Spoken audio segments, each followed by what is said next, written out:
तुमच्यामुळे माझ्या भावाचा जीव वाचला म्हणून तुमचे आभार मानायचे होते. नाही ठीक आहे.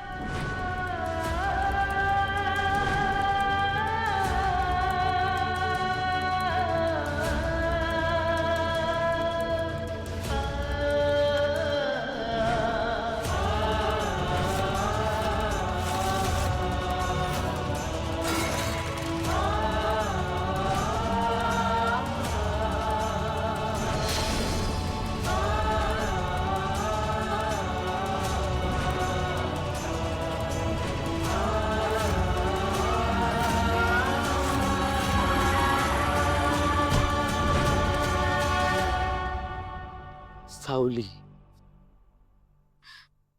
वाटलंच होतं. नावाप्रमाणे एखाद्या पर्वताच्या सावलीवानी मोठी आहेस तू. तू साधारण मुलगी नाही आहेस.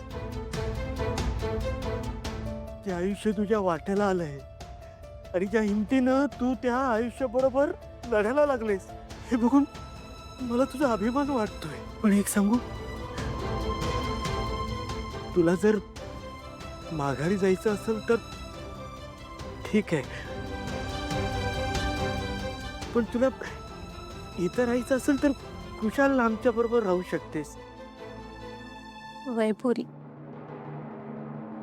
माझ्या कुटुंबात माझा जीव अडकलाय.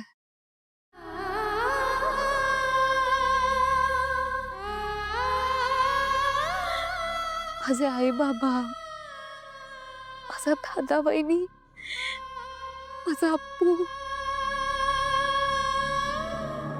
सगळ्यांना माझी खूप आठवण येत असेल. मला भेटायचं त्यांना. मला कळत नाही मी काय करू. विठ्ठलाचं नाव घे, तोच वाट दाखवल. त्या विठ्ठलाची सावलीच आहेस ना तू. जिथं जिथं विठ्ठल तिथं तिथं त्याची सावली. सावलीसाठी सोपं नसतंय शरीरापासून लांब राहणं. जिथं शरीर तिथं त्याची सावली असते. तुझी कहाणी ऐकल्यावर मला असं वाटतं का तुझं आयुष्य तुझ्यापेक्षा नियतीच्या हातात जास्त आहे. तुझ्या हातात नाहीये तुझं आयुष्य. तेव्हा